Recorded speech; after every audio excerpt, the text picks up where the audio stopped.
Mu muka ci kofin La Liga amma kuma mu ne muka dinga gudu don tseratar da rayuwarmu. Wannan wace irin masifa ce?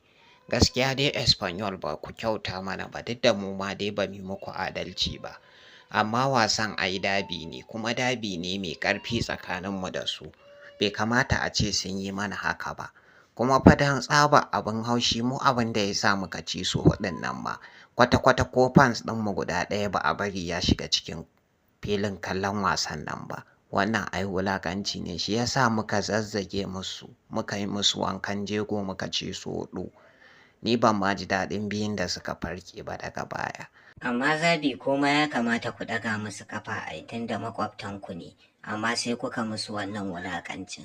Ni ma da na so in ɗaga musu kafa kar su tafi relegation. To amma kuma sai na tuna ba su da mutunci kuma suka hana fans ɗinmu ko ɗaya shiga.